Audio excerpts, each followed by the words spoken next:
Welcome back to the Tactics of Trav YouTube channel, guys. So in this one, we're playing white, and black's queen just took our pawn on a4. So let's do material count first before we dive deep into this. So I have 5 pawns. Black has 7 pawns. We each have a queen, and well, black has a queen, a rook, and 4 minor pieces. We have a queen, 2 rooks, and 2 minor pieces. So what's the imbalance there? What is that? 10, 16 points on my side. He has 12 plus 5, 17 points. So technically he's up by 1 point. But let's dive deep into this problem now. So with queen takes a4, immediately I'm looking at queen to d7 check because of the battery that my queen and rook have here on d2 and d1. So if queen d2 check, king b8, and then what? We don't have a back rank, or do we? Let's say we don't have a back rank because queen d1 check, you know, the knight covers it. But what if queen e1 check? Queen e1 check.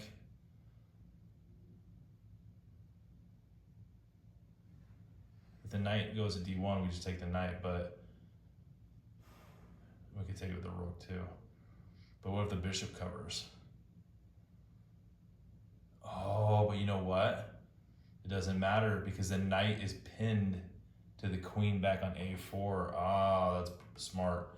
So queen d2 check, king b1, which moves the king over, and then queen to e1 check. And if knight moves, we take the queen, or we could take the knight first, we check with the rook, and then take the queen. So you want to get the in-between move in. But if the knight doesn't move, it probably won't, because it looks better to move. The bishop's probably better to move the bishop to block the check on c8.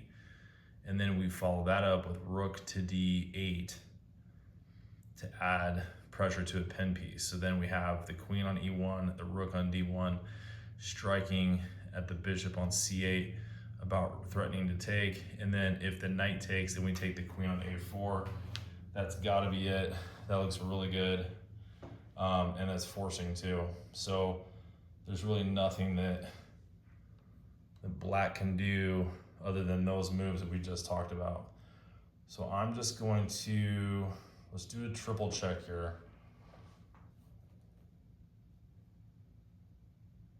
Yeah, I think that's it, guys.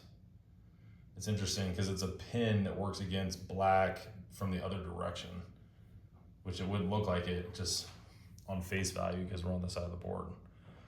So queen d7 check. Let's see what Stockfish says. Yep, king goes to b8. And like we calculated, queen to e8 check. Don't make the mistake of going to d8 because then you're just gonna lose your queen. Okay, yep, and it was the bishop. So bishop moved here.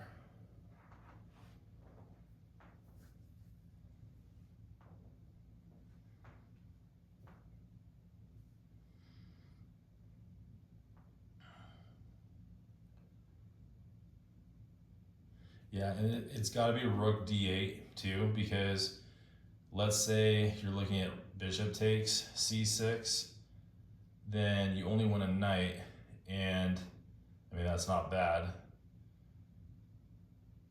Well, let's consider that for a second. Bishop takes c6, and obviously if queen takes, we take queen takes c6. But what if rook d8, knight takes d8, queen takes a4? We give up a rook for a queen. Huh. I might be talking myself out of that rook d8 line, guys. I don't want to make these moves too fast. Remember, we're trying to simulate a real game, so you don't want to make moves too fast.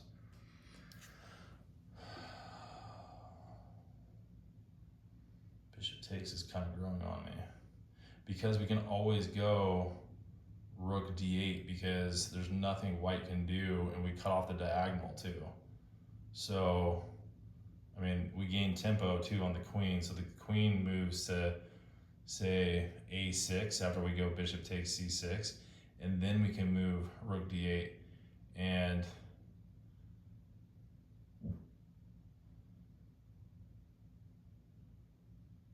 well, maybe that's why we don't want to take the knight though, because if we go bishop takes c6, queen a6 defends the bishop on c8. So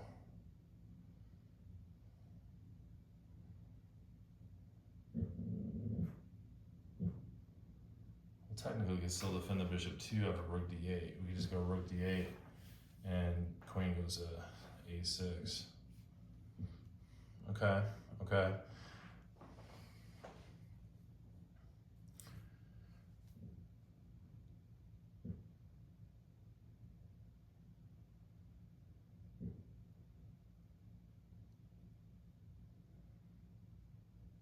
Because of rook d8, we know knight doesn't take, but now we're looking at queen a6, which defends the bishop on c8.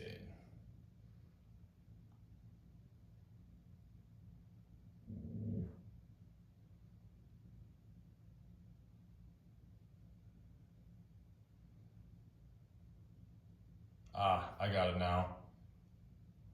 Wait, no I don't. I'm gonna say I could go queen takes c6, but then, and threaten mate, but then the queen takes on c6, bishop takes c6.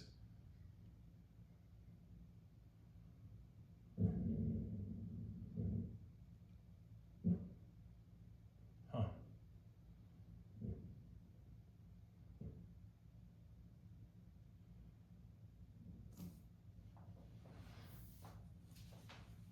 I'm between two moves, guys. I'm between bishop takes c6 and rook to d8. Bishop takes c6 came on later, and it's starting to grow on me. That's starting to feel like it's the more intuitively correct move. It just looks cleaner. You cut off that diagonal. You know, queen can't take. Queen's gonna go to a6, even if we go to rook d8. And it's not like we're gonna take the bishop, because then the queen's gonna take back on c8. And yeah.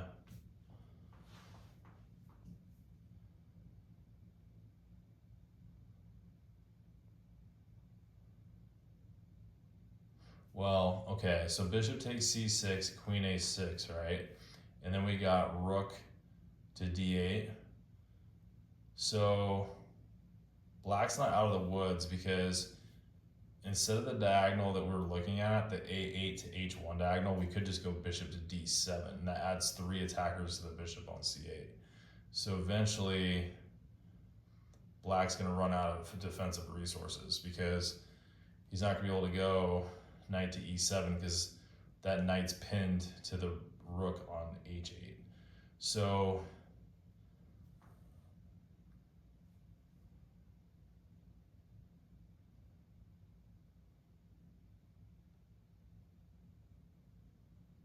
bishop takes,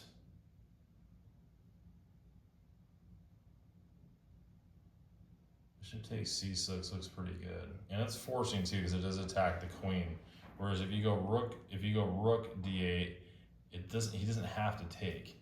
Knight takes d8, and you're just trying to trick him into taking it, so you can take the queen on a4. So I do think it's bishop takes c6 is more forcing, and you can still follow through with the idea of rook to d8.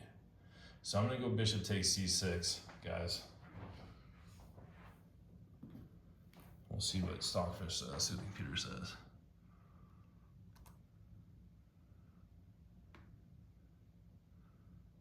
All right, that's it. So +5, that's a 2184 rated problem, guys, with a 56.6% pass rate. Good puzzle. On to the next.